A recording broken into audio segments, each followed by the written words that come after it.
अभी हम बात करेंगे श्री रजनीश कुमार जी से, जो कि सैनिक प्रकोष्ठ के उपाध्यक्ष हैं। अभिवादन है।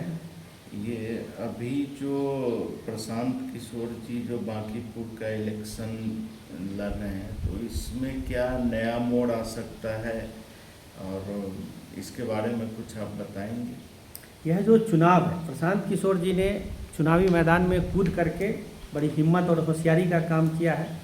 उन्हें चुनाव लड़ना भी चाहिए था, पिछली बार भी वो चुनाव लड़े और हम लोग को उम्मीद था कि इस चुनाव को अपने राजनीतिक समझदारी से, उनका एक नया मंत्र भी है पॉलिटिक्स में जो दूसरे पार्टी को देते हैं, मैसेंजर नैरेटिव्स, तो हमें लगा था कि वह इस चुनाव को, जैसे अमिताभ बच्चन के इस्तीफे के बाद इलाहाबाद से वीपी सिंह चुनाव लड़े थे और उन्होंने पूरे देश में विपक्ष बना कांग्रेस पार्टी के कुशासन, कांग्रेस पार्टी के भ्रष्टाचार को वह एक चुनावी मुद्दा बना दिया था। और एक उस चुनावी वीपी सिंह की एक चुनावी जीत ने 400 सदस्यों वाली कांग्रेस पार्टी के फेफड़े फुला दिए थे।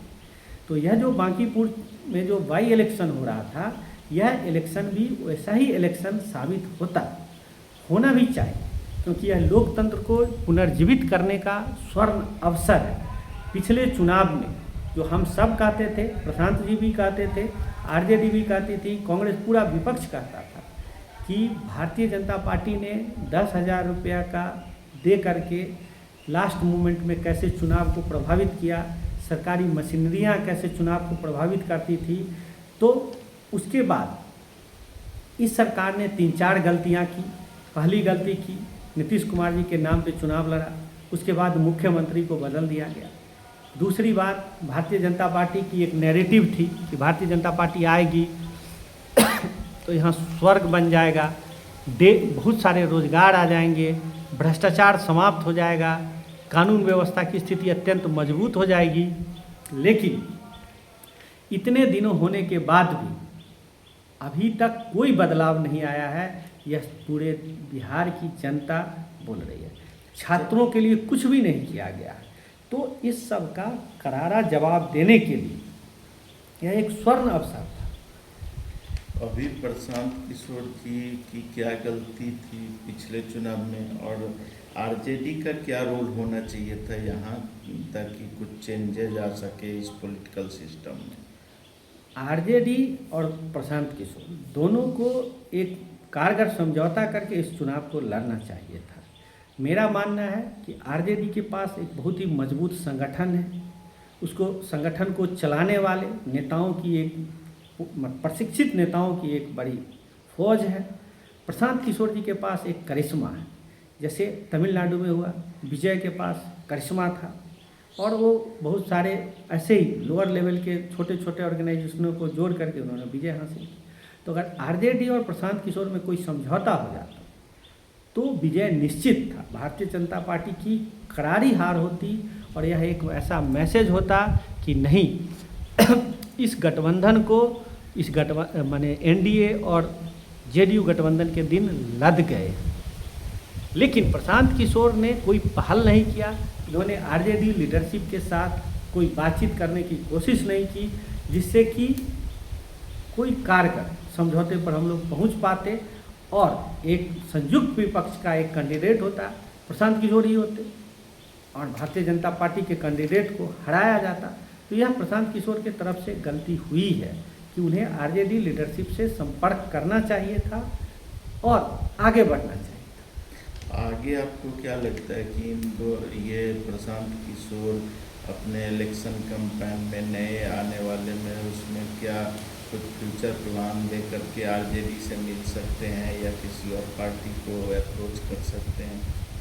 प्रशांत किशोर को ये समझना चाहिए कि वो एक बहुत ही लायक व्यक्ति, उनके पास पॉलिटिकल समझदारी भी है। पूरे बिहार का पदयात्रा करके उन्होंने पूरे बिहार को समझा भी है, एक चुनावी मशीनरी भी खड़ा किया है। लेकिन एक बात ये भी देखिए कि विपक्ष में जो सबसे शक्तिशाली पार्टी है राष्ट्रीय जनता दल, उसके पास 1,80,00,000 वोट है और वह एक बहुत ही मजबूत वोट है। इसी तरह भारतीय जनता पार्टी के पास भी सवर्णों का एक बहुत बड़ा वोट बैंक है। तो जिस तरह से भारतीय जनता पार्टी और पिछड़ों का वोट लेकर के जेडीयू दोनों मिल के एक कॉमन मिनिमम प्रोग्राम पे सरकार चलाती है और जिसके नाम पे लोग उन्हें वोट देते हैं, क्योंकि सवर्णों को भी लगता है कि हमें इसमें हिस्सेदारी मिलेगी, नीतीश जी के नाम पर पिछड़ों को भी लगता है हमें इसमें हिस्सेदारी मिलेगी। तो इस तरह से प्रशांत किशोर और आरजेडी दोनों खुलेआम समझौता करें और जनता को कह के करें। मोहब्बत जायज़ होना चाहिए। छुपा छुपी वाले किसी एक नेता को पकड़ के किसी को समर्थन दे के किसी को नहीं दे के इससे बदनामी होगी, कोई बड़ी चुनावी सफलता हासिल नहीं होगी। दोनों एक कॉमन मिनिमम प्रोग्राम बनाएं, पहले से तय हो कि किसका मुख्यमंत्री होगा, किसका गृह मंत्री होगा, किसका एजुकेशन मिनिस्टर होगा, क्या क्या काम होगा, उन्हीं कामों को किया जाए और एक संयुक्त घोषणा पत्र के आधार पर चुनाव लड़ा जाए।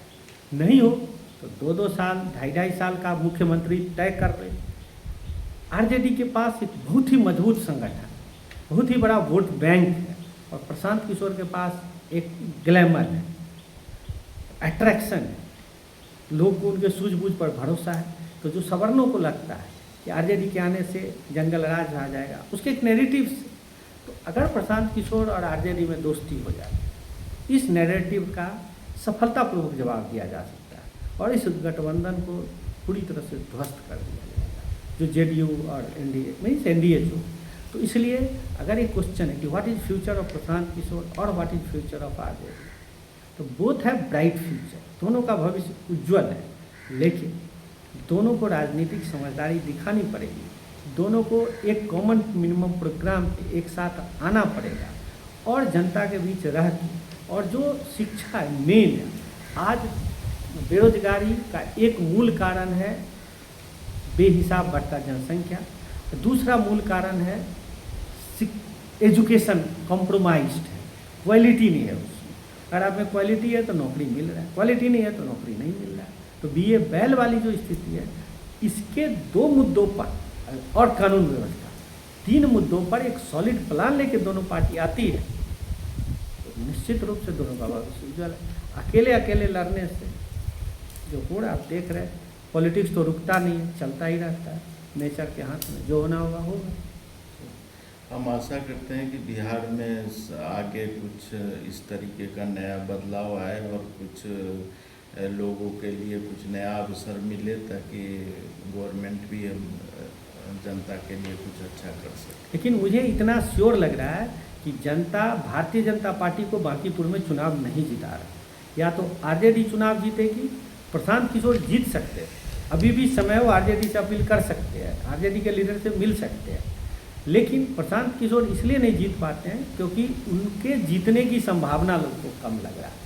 लेकिन मैं ये भी कह रहा हूँ कि भारतीय जनता पार्टी वहाँ चुनाव जीत नहीं रही है। ये जो अभी छात्रों का आंदोलन हुआ, नीट परीक्षा वाला जो कांड हुआ है, पेपर लीक हुआ है, बीपीएससी पेपर लीक हुआ है, सारे एग्जाम के पेपर लीक हुए हैं, वो जो एक नीट लड़कियों के साथ जो हुआ था पटना में वो केस है, आरा वाला जो केस हुआ जिसमें पुलिस एट्रोसिटीज हुई है, जिसके सभी फॉर्मर डीजीपी अभयानंद, जो ये श्रीमान अभी साधु बन गए गुप्तेश्वर पांडे, और सभी लीगल एक्सपर्ट ने अपना ओपिनियन दिया है कि यह एक झूठा मुठभेड़ था। तो इस नाम पे मैं dead sure Bharatiya Janata party चुनाव हारेगी। अब कौन जीतेगी, या तो प्रशांत किशोर या आरजेडी, लेकिन आरजेडी के जीतने की संभावना भी ज़्यादा हो। धन्यवाद। धन्यवाद। नमस्कार।